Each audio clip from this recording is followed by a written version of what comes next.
तो फिल्म की शुरुआत में हम एक लॉयर कैथरीन को देखते हैं। उसके पास उसकी एक नई क्लाइंट पोली आती है जो उसे बताती है कि मैं नैनी का काम करती हूँ। कुछ दिन पहले ही मेरी जॉब गई है और मैं ज्यादा खर्चे अफोर्ड नहीं कर सकती, लेकिन जिस घर में मैं रहती हूँ उस घर का ऑनर मुझसे बार बार रेंट बढ़ाने की बात कर रहा है, जिसे मैं अफोर्ड नहीं कर सकती और इसीलिए मुझे आपकी हेल्प चाहिए। जितना हो सकता था कैथरीन उसे गाइड कर देती है और इस दौरान पॉली नोटिस करती है कि कैथरीन प्रेग्नेंट भी थी। खैर कुछ अरसा गुजर जाता है और हमें दिखाया जाता है कि कैथरीन की बेटी पैदा हो गई थी और वो अब काफी बड़ी भी हो गई थी। कैथरीन की एक और बड़ी बेटी भी थी। घर के काम, दोनों बच्चों को संभालना और जॉब करना, कैथरीन अब इन सब चीजों को अच्छे से मैनेज नहीं कर पा रही थी। उसका घर भी मेन रोड पर था। हमेशा उसे डर लगा रहता था कि अगर बच्चे बाहर चले गए तो कहीं उनका एक्सीडेंट ना हो जाए किसी कार से। खैर आज वो अपने दोनों बच्चों को लेकर ग्रोसरी करने के लिए निकल जाती है और तभी मार्केट में उसे मिल जाती है दोबारा से पोली। कैथरीन और पोली आपस में बातें करने लग जाते हैं, लेकिन इस दौरान कैथरीन की बेटी उन्हें काफी डिस्टर्ब करती है।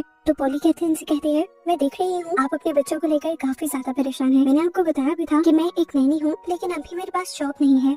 अगर आप चाहें तो मुझे जॉब दे सकती हैं। कैथरीन खुश तो थी लेकिन डरी हुई भी थी। ऐसे किसी को भी वो अपने घर में नहीं रख सकती थी, इसीलिए पोली उसे कहती है कि मैं जहाँ पहले काम करती थी आप वहाँ से कॉल करके मेरे बारे में पूछ सकती हैं। कैथरीन भी उसके कहने पर उस जगह कॉल करती है तो वो औरत पोली से काफी सेटिस्फाइड नजर आती है और बताती है कि पोली ने उसके घर का और उसके बच्चों का काफी अच्छे से ध्यान रखा था, लेकिन अब उसके बच्चे बड़े हो गए हैं और उन्हें पोली की जरूरत नहीं रही। अपनी सारी तसल्ली करने के बाद कैथरीन और उसका हस्बैंड पोली को अपने घर पर जॉब दे देते हैं। कुछ दिन गुजरते हैं और कैथरीन ये देखकर खुश हो जाती है कि उसकी दोनों ही बेटियां पोली के साथ काफी ज्यादा अटैच हो गई थी। कैथरीन आकर अपने हस्बैंड और पोली को बताती है कि कल को मेरे कुछ कलीग्स लंच पर आ रहे हैं और उनके लिए मैं सारा लंच खुद प्रिपेयर करूंगी। वो पोली यहाँ तक कि अपने हस्बैंड को भी किचन में आने नहीं देती, लेकिन इसी दौरान हम नोटिस करते हैं कि पोली कई मर्तबा बहाने बहाने से किचन के अंदर आई भी थी और उसने कैथरीन के बनाए खाने के अंदर कुछ मिक्स भी कर दिया था।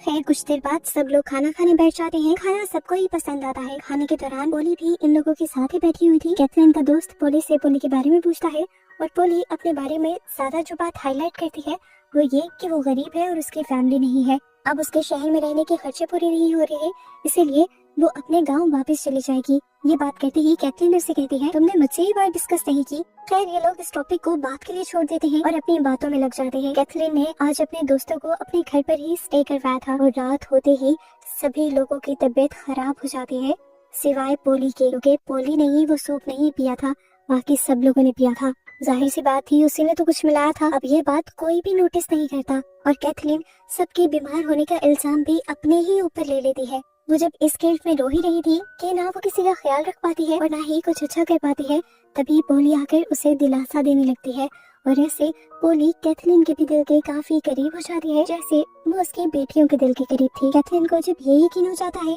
कि पोली से अच्छी कोई और नहीं उसे नहीं मिल सकती, तो वो इसी टाइम पोली से कहती है कि तुम अपने गांव जाने के फैसले को छोड़ दो, तुम हमारे घर हमारे आउट हाउस में रहो, ऐसे तुम्हें शेल्टर भी मिल जाएगा और तुम्हारी जॉब भी सिक्योर रहेगी। पोली के लिए तो ये सबसे खुशी की बात थी। उसने फौरन ही हाँ कर दी और वो यही रहने लगी। पोली के घर आने के बाद सब कुछ सेट होने लगा था।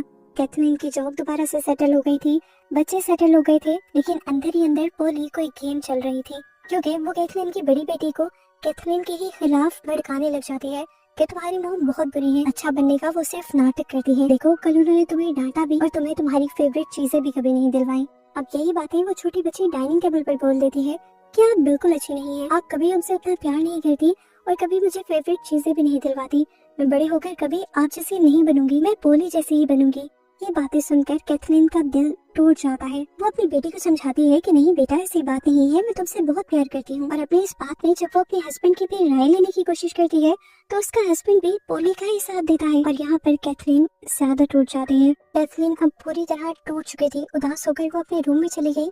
तब उसके हस्बैंड ने उसे नोटिस किया, उसे मनाया। आई एम सॉरी, शायद मैंने तुम्हें ज्यादा कह दिया है, लेकिन तुम भी गलत सोच रही हो। जितना तुम पोली को गलत समझ रही हो उतनी वो गलत नहीं है, वो अच्छी है।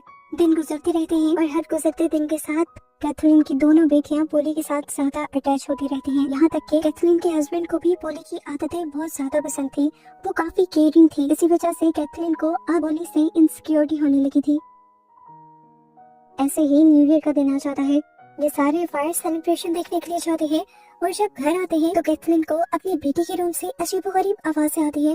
डरकर वो रूम में जाते हैं तो देखती है कि उसकी बेटी बुरी तरह डरी हुई थी और उसके हाथ में बहुत सारे फायर क्रैकर्स थे। वो अपने हस्बैंड और पोली दोनों को ही डांटने लगी कि किसने दिलवाई है उसे फायर क्रैकर्स। पोली ने फौरन से सॉरी कह दिया और कहा कि मुझे नहीं पता था कि वो ऐसे डर जाएगी, मुझे तो ये लग रहा था कि वो एंजॉय करेगी। सॉरी सुनने के बावजूद कैथरीन का गुस्सा कम नहीं होता और वो पोली से कहती है, अगर कोई हादसा हो जाता तो तुमने कुछ सोचा भी नहीं। आज तुमने साबित कर दिया है कि तुम मेरे बच्चों का ख्याल नहीं रख सकती, इसलिए चली जाओ यहाँ से। कैथरीन ने फैसला तो ले लिया था, लेकिन पोली ने अब उसके बच्चों को ही उसके फैसले के खिलाफ भड़का दिया। कैथरीन के बच्चे, यहाँ तक कि कैथरीन का हस्बैंड भी कैथरीन को समझाने की कोशिश करता है, लेकिन इस चीज से कैथरीन और भी ज्यादा चिढ़ जाती है और फौरन ही पोली को घर से निकाल देती है। पोली अब घर से जा चुकी थी, जिसके बाद से कैथरीन से उसकी पूरी फैमिली नाराज हो चुकी थी। अपनी बेटी को तो वो समझा नहीं सकती थी, लेकिन वो अपने हस्बैंड को समझाने की कोशिश करती है। देखो, पोली वैसी नहीं है जैसा तुम समझ रहे हो, उसके इरादे खतरनाक लगते हैं मुझे और इसीलिए मैंने उसे घर से निकाला है। लेकिन कैथरीन का हस्बैंड तो कुछ सुनने को तैयार ही नहीं था, वो उल्टा कैथरीन से ही नाराज हो जाता है और यहाँ पर कैथरीन ठान लेती है कि वो अपने आप को प्रूफ करके छोड़ेगी कि वो ठीक है। अब क्योंकि कैथरीन एक लॉयर थी, इसलिए उसने पूरा प्लान बनाया और उसी प्लान के तहत वो पोली को उसके घर से लेने चली गई। वो पोली से माफी मांगकर उसे अपने घर वापस ले आती है, जिससे सब दोबारा उससे खुश हो जाते हैं और इसके बाद पोली दोबारा अपने दोस्त को बुला लेती है, जो दरअसल एक डिटेक्टिव है। कैथरीन के कहने पर वो ये मिशन ले लेता है कि वो पोली की सारी इन्फॉर्मेशन निकाल कर रहेगा और ये भी पता चला लेगा कि आखिर वो चाहती क्या है। पोली की गैर मौजूदगी में वो पोली के रूम में जाता है और उसके रूम की तलाशी लेता है और उसे वहाँ कुछ मिल भी जाता है, जिसे वो छुपा कर निकलने ही वाला था, पर पोली ने उसे पकड़ लिया। लेकिन अजीब बात थी, ये पता होने के बावजूद कि इस लड़के ने इसके रूम से कुछ चुराया था, पोली उसे फिर भी जाने देती है। स्टूवर्ट घर आकर उन पेपर्स पर रिसर्च करने लगता है और उसे कोई बहुत ही चौंका देने वाली बात पता चलती है, जिसके बाद वो पोली को कॉल करता है बजाय कैथरीन को कॉल करने की, क्योंकि असल तो कैथरीन ने ही उसे ये काम दिया था। दूसरी तरफ हम देखते हैं कि कैथरीन सारा काम स्टूवर्ट पे छोड़कर नहीं बैठी थी, वो खुद से भी इंफॉर्मेशन कलेक्ट कर रही थी और अब वो उस लेडी के घर जाती है जहाँ से उसने पोली की इंफॉर्मेशन पहली मर्तबा ली थी। उस लेडी के घर जाने पर उसे पता चलता है कि पोली ने उसके साथ बहुत बड़ा झूठ बोला था। पोली ने तो कभी नैनी का काम किया ही नहीं था, वो पहले एक ड्रग एडिक्ट थी। जिस औरत से उसने कैथरीन को कॉल करवाई थी, उसी औरत के रिहैब सेंटर में उसने अपने आप को रिकवर किया था, फिर वो बेहतर होने लगी थी। वो अब अपने लिए कुछ करना चाहती थी, इसीलिए उसने अपनी रिहैब की ऑनर से ही कहा कि आप अगर मेरे लिए एक छोटा सा झूठ बोल देंगी तो मुझे जॉब मिल जाएगी। ये सारी सच्चाई सुनकर कैथरीन पागल होने वाली हो जाती है और उस औरत पे ही भड़क जाती है। आप ये कैसा कर सकती हैं? इतना बड़ा झूठ! क्या आपको पता है आपके इतने बड़े झूठ ने तकरीबन मेरी लाइफ तबाह कर दी है। इतना बड़ा सच सुनने के बाद वो फौरन अपने हस्बैंड के पास जाती है और उसे पोली का ये धोखा बताती है कि उसने हमसे झूठ बोला था, उसने कभी नैनी का काम नहीं किया, यहाँ तक कि उसने रिहैब की ऑनर से भी झूठ बुलवाया है। इतने बड़े धोखे के बावजूद भी कैथरीन का हस्बैंड उसे ही गलत कह रहा था। वो कहता है कि पोली ने इतना बड़ा जुर्म नहीं किया, एक जॉब लेने के लिए उस मासूम ने बस एक छोटा सा झूठ बोला है, इसके अलावा कुछ नहीं। कैथरीन अभी भी अपने हस्बैंड को पोली की साइड लेता देखकर काफी ज्यादा अपसेट हो जाती है। सीन कट होकर दूसरी तरफ दिखाया जाता है कि पोली उस लड़के से मिलने पहुंच चुकी थी। ये लड़का पोली को इस टाइम रेबेका के नाम से बुलाता है और पोली हैरान नहीं होती, क्योंकि उसे पहले ही पता था कि ये लड़का उसके ऊपर सर्च कर रहा है। वो लड़का बताता है, मुझे तुम्हारा नाम ही नहीं पता, बल्कि मैं ये भी जानता हूँ कि तुम उसी शहर से आई हो जहाँ से कैथरीन आई थी। कैथरीन की भी स्टोरी इस लड़के ने ही सर्च की थी। वो बताता है कि कैथरीन का भी असली नाम कैथरीन नहीं है, बल्कि उसका नाम जेनिफर है। कैथरीन ने बचपन में एक पूरा घर जला दिया था, जिस घर में पूरी फैमिली जल गई थी सिवाय एक बच्ची के जिसका नाम था रेबेका, यानी तुम। कैथरीन ने वो सब कुछ करने के बाद पुलिस को ये बताया था कि तुम्हारे डैड उसके साथ ज्यादती करने की कोशिश कर रहे थे, जिसकी वजह से उसने तुम्हारे पूरे घर को जलाया था। उसके बाद वो अपना वो शहर छोड़कर यहाँ पर आ गई थी और अब तुम उसके पीछे आई हो, तो मतलब अपनी फैमिली का बदला लेने आई हो। पोली अब इस लड़के से कहते हैं, अब तो तुम्हें मेरा सारा प्लान पता चल गया है, अब तुम क्या करोगे? वो लड़का कहता है, मैं बस तुम्हें समझाऊंगा, ये कि ज्यादा गुस्सा मत करो, बदले की आग को अपने अंदर से निकाल दो, अपनी भी लाइफ बेहतर बनाओ और उस बेचारी की भी लाइफ खराब ना करो। मैं कैथरीन से भी बात करूंगा, वो तुमसे माफी भी मांगेगी और तुम्हें इतने पैसे भी दे देगी कि तुम्हारी लाइफ सेट हो जाए। इस टाइम तो पोली रोते हुए ऐसा ड्रामा करती है कि जैसे उसने इस लड़की की बात मान ली हो, लेकिन अगले ही पल वो ड्रामा करते हुए उठकर साइड पे जाती है और एक बेसबॉल बैट उठाकर जोर से उस लड़की के सर पर मारकर उसे मार देती है। उसने मर्डर कर दिया था, लेकिन वो फिर भी नहीं घबराई थी। फिलहाल पोली के लिए जरूरी था अपना सच छुपाना, जो उसने छुपा लिया था। लाश को वो अब ठिकाने लगा देती है और घर से सारे ही सबूत मिटा देती है, यहाँ तक कि अपने आने के सबूत भी। पुलिस को इस लड़के की लाश सड़क से मिलती है और जैसे ही कैथरीन को पता चलता है तो कैथरीन टूट जाती है। वो पुलिस वालों को भी यकीन दिलाने की कोशिश करती है कि जरूर उसे भी पोली नहीं मारा होगा, पर पुलिस वाले उसकी एक नहीं सुनते। कैथरीन अब घर आती है, दुख में वो पागल हुई भी थी। उसका बहुत ही अच्छा कोलीग मारा गया था।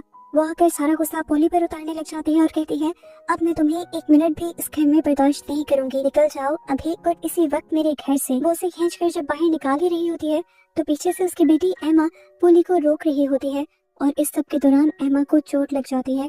और ये सब देखते हुए कैथरीन के हस्बैंड को लगता है कि कैथरीन पागल हो गई है और वो उसे ही उल्टा थोड़े दिन के लिए फैमिली से दूर कर देता है। कैथरीन आज अपने बेटे से मिलती है क्योंकि आज उसका मैच था। वो उसके साथ उसे विश भी करने गई थी और यहाँ पर उसकी बेटी उसे बताती है, मॉम आप ऐसे ही पोली को तंग करती रहती है, वो बहुत मासूम है। आपको पता है मुझे उसके रूम से क्या मिला? ये पेपर, ये आर्टिकल जिसमें उसकी कहानी लिखी हुई है कि उसकी कोई फैमिली नहीं है, उसकी पूरी फैमिली एक फायर एक्सीडेंट में मारी गई थी। ये कहते हुए वो अपनी मॉम को पोली के रूम से मिला हुआ आर्टिकल दे देती है और खुद मैच के लिए चली जाती है। कैथरीन ने जब ये आर्टिकल पढ़ा तो उसके होश उड़ गए। सारा पास्ट उसकी आंखों के सामने आ गया और वो समझ गई कि पोली उससे बदला लेने के लिए आई है। वो फौरन घर भाग जाती है और पोली से माफी मांगने लगती है।